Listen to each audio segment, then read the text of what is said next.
I'm still really getting over a cold, but here we go. Hey everybody, welcome back to another edition of 5 Question Friday, where I do my best to answer the great questions you all have sent in.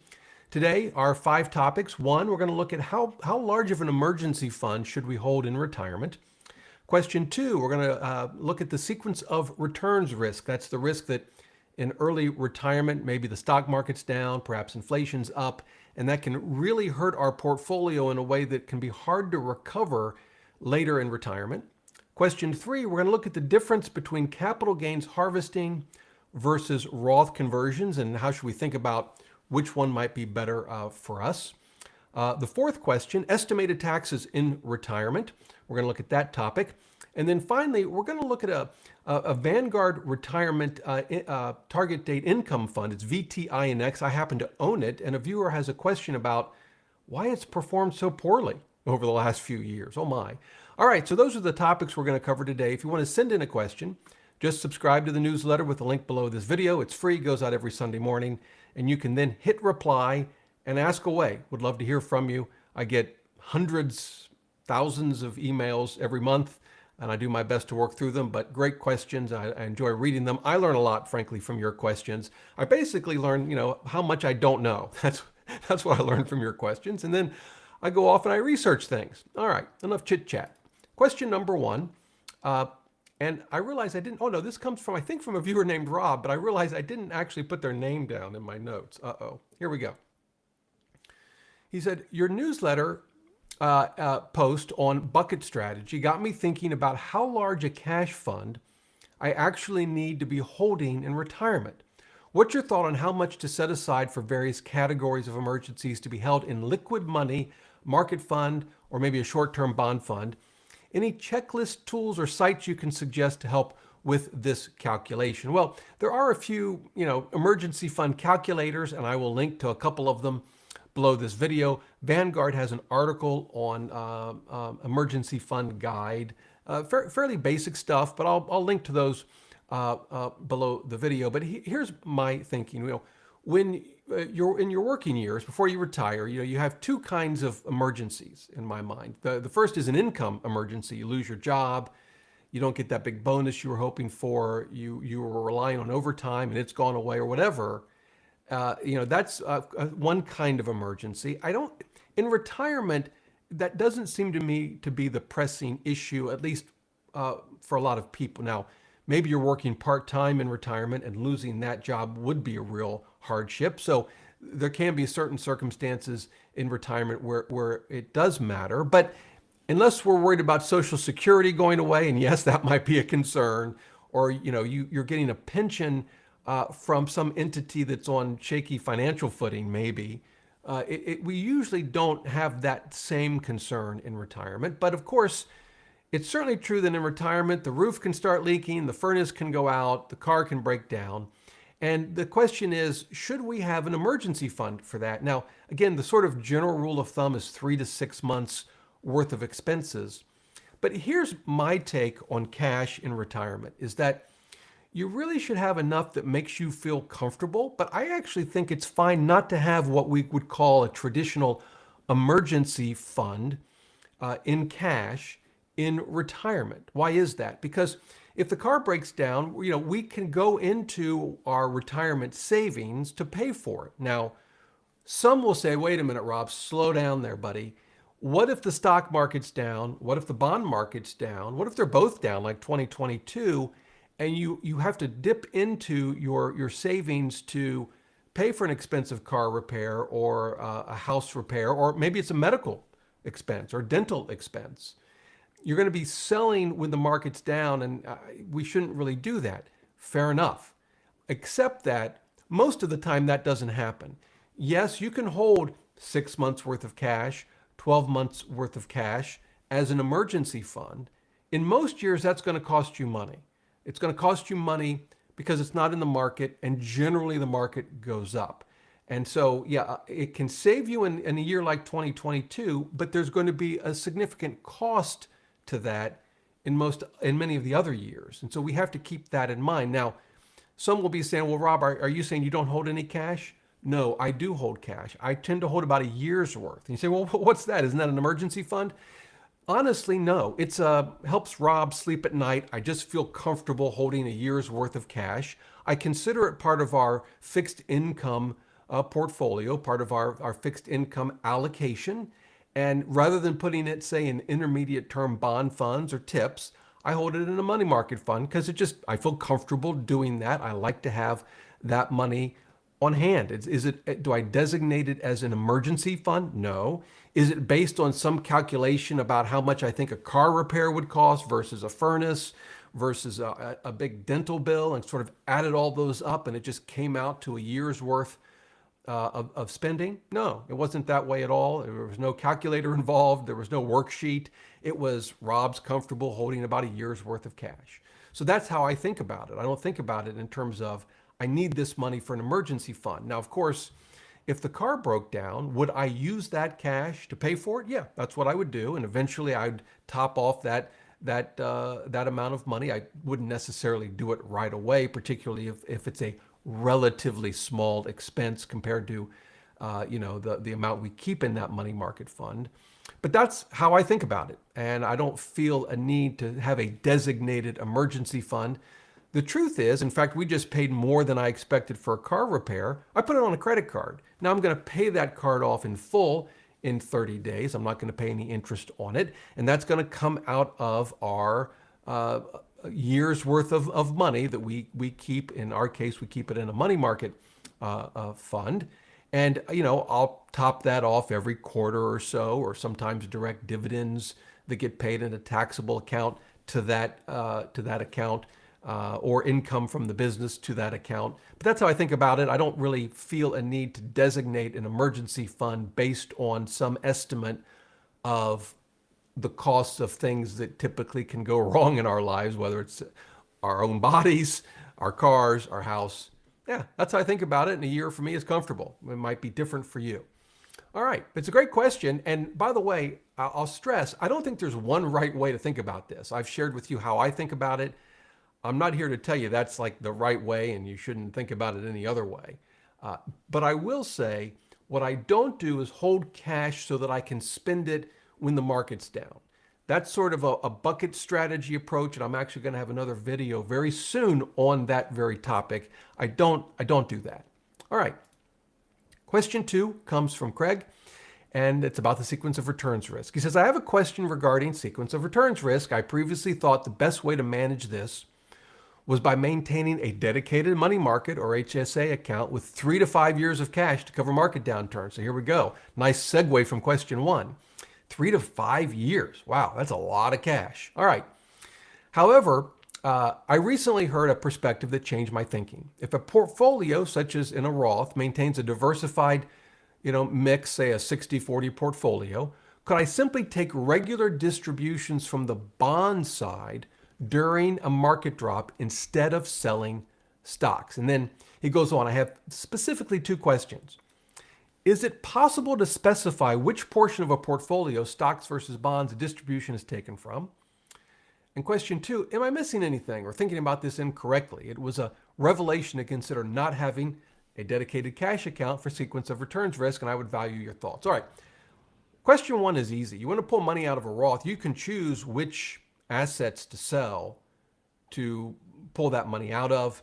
And even if you could imagine a situation where you couldn't, like you had some sort of 401k account where you had to take everything out pro rata, well, you could take out whatever you needed and then just rebalance, right? It's in a retirement account. There's not going to be any tax consequences from rebalancing inside the account, and rebalancing such that the withdrawal only comes from bonds, right? So if you were forced to sell $10,000 in stocks, you could just go back in, to take them out. You could go back into the account and move some bonds back into the stocks to offset that. So, again, I think in most cases, yeah, you could just say, I'll sell whatever $20,000 worth of my bond portfolio and pull it out. But again, even if you couldn't, you could just go back in and rebalance. So I think, Craig, that part of your question is sort of easy to deal with.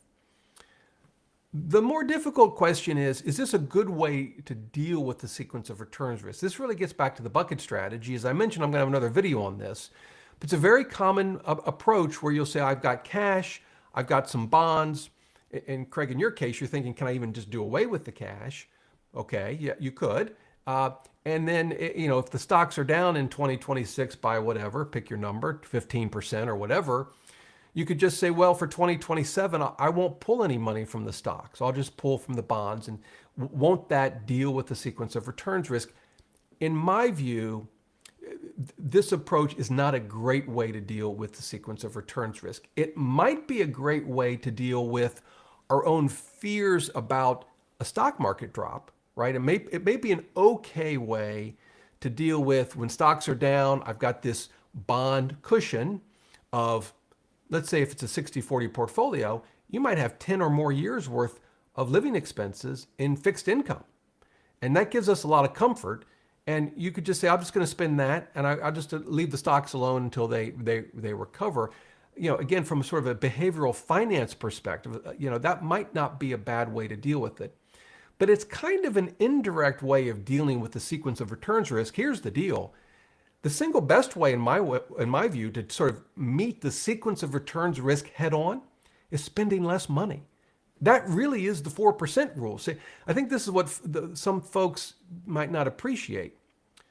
The 4% rule itself is a way to deal with the sequence of returns risk, because what Bill Binken did was he looked back at 30-year retirements going all the way back to 1926, and then he looked at how the outcomes would be for retirees depending on how much they initially took out of their portfolio.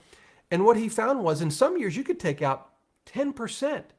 If you retired, say, in some years in the 1950s, you could have started with an initial withdrawal of 10%, adjusted that amount by the rate of inflation each year, and your money would have lasted 30 years. In fact, let me just show you this. This is actually not from Bill Binken. This is from Wade Fowle. It's actually a 2010 paper that actually wasn't dealing with this directly. It was dealing with the international perspective on safe withdrawal rates.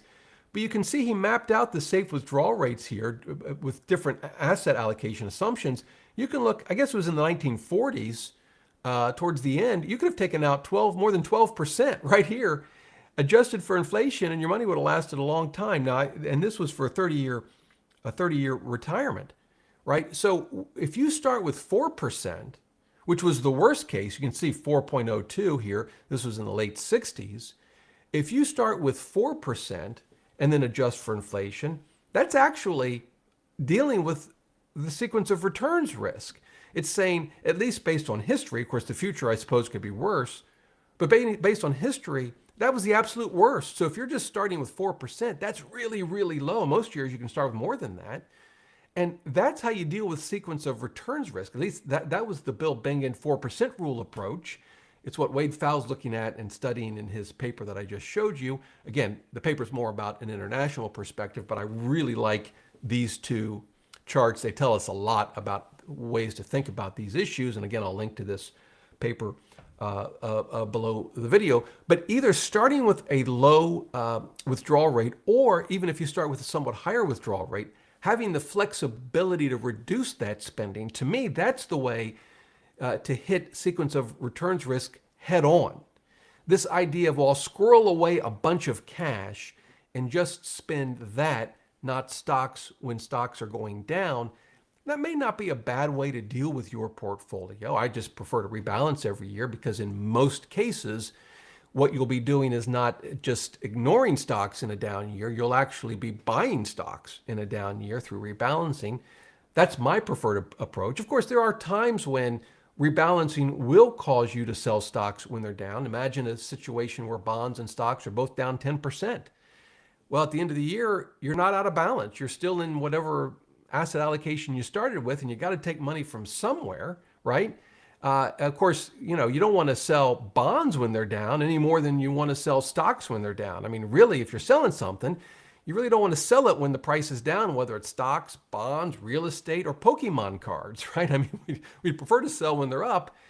Yeah, that kind of gets us back to this cash. I'll just hoard a bunch of cash, but that comes at a cost too. And most years, the cost is pretty significant. I wouldn't have wanted 5 years of cash in 2025. That would have been a really expensive way to deal with the sequence of returns risk. A great way to deal with it in 2022, when stocks and bonds were both down. But how often does 2022 happen? Well, In the last 100 years, it's happened once in 2022. So yeah, that's my take. I think the best direct way to deal with sequence of returns risk is in how much you spend, not hoarding a bunch of cash or just spending down fixed income when stocks, have gone down. I won't say that's a bad way to think about it, but just recognize it's not maybe the only way to think about it. That'd be my takeaway. All right.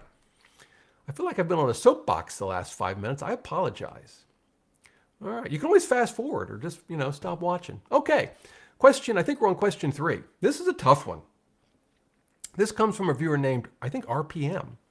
How do I determine whether to prioritize reducing capital gains or performing Roth conversions? I need to do both with limited room or availability in tax brackets before encountering IRMA, that's the surcharges for Medicare premiums, NIIT penalties, that's the extra 3.8% we can pay on investment income, depending on how much income you have. Capital gains are impacting me now with RMDs, and RMDs will be down the road in 5 years. Appreciate your thoughts. So the way I interpreted his question was, because how could you deal with reducing capital gains?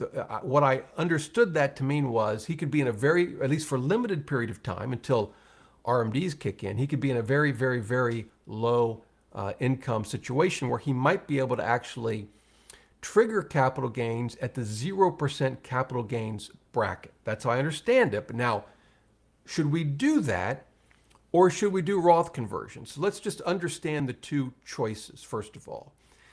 There is a amount of income where you don't have to pay, and we're talking about the federal level, capital gains tax on any sort of long-term capital gains. And let me show you what that looks like. This is the capital gains brackets. This is from Fidelity. This is long-term capital gains tax rates in 2026 this year. And we'll just use married filing jointly. You can have up to $98,900 in capital gains and owe 0% capital gains tax rate. Now, there's a big caveat you have to understand here. This bracket here, capital gains tax bracket, gets eaten up first by any taxable ordinary income you have. So although this is the long-term capital gains tax bracket, any ordinary income you have affects it. So for example, if you had, and we'll assume this is after any deductions, we'll assume you take maybe the standard deduction or maybe you itemize, but after you factor in any deductions you have, if you had exactly $98,900 in ordinary income, your first dollar of long-term capital gains would come down here because your ordinary income can eat up this capital gains tax bracket. So that $1 of long-term capital gains would actually get taxed at 15%. That's a very important thing to keep in mind. Now, that's number one. So let's assume you have no ordinary income, you can have up to $98,900, and you could actually have more than that, but we'll assume you've already taken your standard deduction and that's wiped out other ordinary income or capital gains that you've had. You could then have another $98,900 in long-term capital gains in 2026 as a married filing jointly tax return, and you'd pay 0% capital gains. So you could say, I'm going to sell some appreciated stock or ETFs or whatever. I'll trigger what would be $98,900 in long-term capital gains, and it'll be tax-free, right? Now, let's think about that. First of all, would that ever be a good idea? Let's put Roth conversions aside for a moment. Certainly, if you know you're going to spend the money anyway, maybe not this year, but at some point you're going to have to sell these taxable investments to live on. And you can do it this year and not pay any capital gains tax, but if you wait down the road, you'd probably be at the 15% capital gains tax rate, or maybe you even get that investment income 3.8%, depending on where you are in terms of your overall income. That would take the rate to 18.8%. Or you could go above 20%, right? Because there's another capital gains tax rate. We can see it here. There's actually a 20% capital gains tax rate down here. Now you got to have a lot of income to enter that tax bracket, but that may be you. And so yeah, if you know you're going to spend the money down the road and you're going to hit those higher tax brackets, recognizing the gain in a year where you're not going to pay any long-term capital gains, yeah, that can be a huge tax benefit. It can be great. So, but some folks may be listening and saying, Rob, I don't think I'm ever going to spend it. I'll probably give it to my children when I die, and they'll get a step up in basis. Or I'm going to give it to charity, and they don't have to pay any taxes. I can give it directly without selling it, say to a donor-advised fund, and then give it to charity. Then recognizing these capital gains, even at 0% tax rate, doesn't really help you that much. The point I'm making here is all of this depends on your specific circumstances. I, of course, don't know what those are. You're going to have to assess your own situation and figure out if harvesting capital gains, even at a 0% tax rate, makes sense for you. So that's the harvesting capital gains at 0% tax rate side of things. Now, what about Roth conversion? So again, there is what we can think of as a 0% tax bracket for ordinary income. You say, well, I don't think that's right. Let's look at the brackets here. Again, this is from Fidelity. I'll leave links to all of this below the video. We'll just stick with married couples. 10% is $24,800 or less. So, even $1 of ordinary income gets taxed. Yes, except that you get your standard deduction, right? So that standard deduction, or maybe you're itemizing, but we'll just assume a standard deduction. You can have ordinary income up to that standard deduction, and you won't pay any ordinary income tax, right? So there is, you could think of it that way, as sort of a 0% ordinary income tax bracket. It's not technically the same as our 0% long-term capital gains tax bracket, but I think you understand what I'm saying. You can fill up your deduction at no ordinary income tax. And then, of course, beyond that, what you're going to pay depends on how much income you have. And so with Roth conversions, the question is always, well, if I convert now, I'm going to have to presumably pay some ordinary income tax, at least anything above my standard deduction now. But if I wait, and this is RPM's issue, in 5 years, he's going to be forced to, or she's going to be forced to take money out. And so what you have to do is do your best to compare the tax consequences of a Roth conversion today versus not doing a Roth conversion. What are the tax consequences going to be?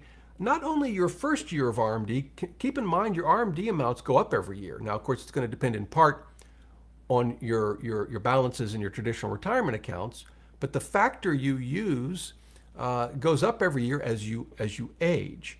And so it changes every year as you age. And so, same balances, you're going to end up taking out more every year. So you need to consider that and what the differences are and what the benefits are. Now, I know I've thrown a lot at you. You might be saying, Rob, is there some just sort of general rule of thumb that maybe we can sort of get through all of this craziness? And we haven't really talked about all the other consequences of Roth conversions and capital gains harvesting when you think about IRMA and the NIIT penalty and tax on Social Security. And so at some point, you might want to consult a tax professional, but I will leave a link to this article. This is an article from Michael Kitz's, and it's a pretty detailed article. It was published in 2020, I think. Yeah, here it is. And here's what he suggests as a general rule of thumb. You don't want to just blindly follow this, but I think it's a good starting point. What he says is, if you literally have no income, taxable income, and you can fill up your deduction amount, do that with Roth conversions. There's going to be zero ordinary income because you're going to fill up just the deduction amount, and that's going to get you to sort of a baseline. Now, any other income over that is going to be, if it's ordinary income, it's going to be taxed. So what you do once you fill up your deduction, then turn to harvesting capital gains, because you're going to get again, we're going to get up to, let me show you the amount, 90, if I can get my computer to work, $98,900. That's going to be at 0%. Now, again, we're assuming that if you don't harvest capital gains this year, you're going to end up taking it out in later years at least 15%, if not more. And that's going to be a pretty big savings. And so up to, in this case, the $98,900, switch from Roth conversions to harvesting capital gains capital gains at 0%. That's sort of, if you read his article, it's how I read it. That's sort of his general rule of thumb. That seems reasonable to me, but again, the caveat has to be, this is so personalized. There's so many different factors. We haven't even talked about state income tax. You really, a rule of thumb is the start. Please don't just end with the rule of thumb. You need to evaluate your specific set of circumstances, what the consequences will be if you don't take these steps now. Are you going to spend the taxable money later and have to take it out at possibly higher tax rates? All of these factors are really important to consider. But I like the way Michael Kitces sort of worked through this. I think it's an article worth reading. And again, I will link to it below the video. All right, these have been tough questions. This next one from Srini is easier for me. Deals with estimated taxes. I will be doing Roth conversions and was wondering if you can help me pick the best or the simplest method of tax payments during the year to avoid underpayment penalties. Do you calculate or estimate your taxable income as best you can and make the quarterly payments? Or do you use the safe harbor rule and pay the 110% of last year's taxes? It's a great question. And what I basically do is do the safe harbor rule. My accountant, my tax preparer calculates the safe harbor. As Srini pointed out, it's 110% of what you paid last year. Again, we're talking about federal income tax here. And I just make that payment every quarter, and it avoids any penalties. Now, there can be exceptions to that. I think for a lot of folks, your income is more or less, particularly in retirement, similar from year to year. In our case, 2026, I already know is going to be an outlier. So it's going to be more than normal. So what I'm going to do in 2026 is I'm going to use the safe harbor based on the taxes I owe for 2025. And I know that that's going to significantly underpay what I'm going to owe. But I'd rather do that because I can keep that money in a money market fund and I can earn the interest rather than paying it to Uncle Sam and not earning the interest. So I'm going to keep that cash on hand in a money market account, earn the interest, and then in early 2027, when I file my taxes, I'll pay the additional amount that I owe. But in 2026, I'm just going to make that safe harbor payment each quarter. Now, in 2027, things are going to go back to normal for us, at least best as I can figure out. And so if I used the safe harbor in 2027, it would be based on my 2026 taxes, which are going to be higher than normal. So in that case, I actually won't use the safe harbor in 2027. I will have my tax accountant, figure out what my estimated taxes are going to be, or what my actual taxes are going to be in 27, and make my estimated taxes based on that amount. But after that, things should go back to normal. Again, 2026 is just an unusual year for us for a number of different reasons. And so barring that, I tend to use the safe harbor. It's just easy. It usually doesn't result in a significant overpayment or underpayment of taxes. And that's just I think the easiest way to go for us. So that's what I will do. I will say that if you do Roth conversions, imagine you do a big Roth conversion, you wait to the end of the year so you know your tax situation as best as you can, and in December you pull the trigger on a big Roth conversion. The way the IRS looks at that is they kind of look at that as having occurred not in December, right? But sort of throughout the year, and you should have been making quarterly tax payments throughout the year, but you didn't because you hadn't actually done the Roth conversion. So you can actually see a penalty, but there's a form that you can file with the IRS. I believe it's Form 2210, but I'll confirm that. But you can check it out or have your tax preparer confirm that. And you can sort of get around that problem. But you need to understand if you're going to do a big Roth conversion at the end of the year, you may need to do that to deal with any potential tax payment penalties.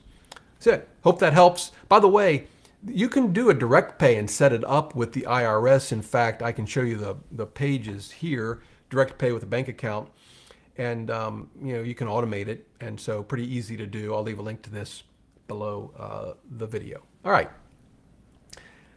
Let's see. Last question. These have been tough questions. This one comes from Judy. I'm an 83-year-old widow living in an independent living at a CCRC, continuing care residential community, I believe is what that stands for.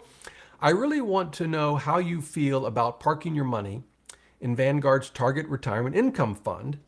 I also have my traditional IRA in the fund. Its ticker is VTINX. I've been investing with Vanguard for almost 50 years, but I am not very happy with the performance of the fund in my traditional IRA. If I were to sell it, I would lose about $48,000. We'll come back to that. I've been doing qualified charitable distributions with my RMDs since 2023. So she wants to know what my thoughts are on this fund. I will add, I think she maybe adds this to the end of all of her emails, but it's a quote from an author named Wendy Mass. I don't know that author. I looked her up, but I like the quote. It said, "Be kind, for everyone you meet is fighting a battle you know nothing about." Amen. All right. So let me first show you the fund. I'll just show it to you in Morningstar. I do own this. My wife and I use this fund in our traditional retirement account. And it's a bond-heavy fund. So if we look at the portfolio, we can see that it has about 65% in fixed income, and then the rest of it, 35% roughly, spread between U.S. stocks and international stocks. And if you compare this fund, certainly to the S&P 500, it has significantly underperformed in recent years, really for a long time. And it's done that.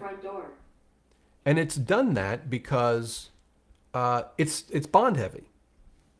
And so I would expect it to underperform a fund that has, say, an S&P fund, or even one of Vanguard's other target date funds that has a lot more stocks than bonds. So this fund has really performed the way I would expect it to perform given its asset allocation. Now, there are two things in Judy's email that caught my attention. She said I would lose about $48,000 if she sold. I don't really understand that unless she's saying it was down from a certain period of time. So that I don't really understand why that would be that loss. But what really caught my attention was that she's doing qualified charitable distributions. If I had money in a traditional IRA and I didn't need it for myself, now, I don't know that that's Judy's case. She may be using some of it for her own expenses. But let's just assume for a moment she's not. Or that imagine that you didn't need it and you were going to give it to charity. Maybe as QCDs while you're living. And then when you pass, you might give it all to charity. Or maybe when you pass, you're going to give it to your children or some other individuals. I probably wouldn't invest the money in VTINX. If I'm confident I'm not spending it on myself, I probably would invest it more aggressively. If it's for charity, I don't know exactly what asset allocation I would have. Maybe it's 60-40, 70-30. Maybe it's 100% stocks if I don't need it at all for myself. I could, by the way, still use a Vanguard target date retirement fund. I would just pick a different one. Maybe I pick 2050 or whatever, whichever one has the asset allocation that I want. Because I'm not needing it to fund my retirement. Now, again, that's an assumption. Judy didn't actually say that. But the fact that she's using this fund to make qualified charitable distributions at least raised that possibility. But putting that issue aside, VTINX, I think, is performing exactly how you would expect a fund that's 65% roughly fixed income, 35% stocks would perform. And if it's not meeting your expectations and you're willing to take more risk, you can certainly choose a different target date retirement fund or a different fund altogether in your traditional IRA. I personally, if I had decided that I were going to make that change today in my wife and I's accounts, I wouldn't worry about whether the fund is down today versus a year ago or 2 years ago, or I've got some paper loss. I would make the change, right? And it's going to move it over into presumably a fund that's got more invested in stocks than fixed income, or at least more than VTINX does. And that's how I would approach it. I wouldn't worry about the paper loss. You know, if you're down 48,000, you're down 48,000. Whether you sell it and put it in something else or just keep it, either way, you're down 48,000. And so that just wouldn't weigh into my thinking. At least that's my take and that's my approach. Whew, great questions today. I'm not sure I got them. Hopefully you found my answers useful. I will link to a lot of things below the video, so check that out. I'd love to hear what you think about these questions. Leave your thoughts in the comments below, and maybe I've got something wrong. It's happened. It's happened many times before, and trust me, it's going to happen again. Hey, until next time, remember the best thing money can buy is financial freedom.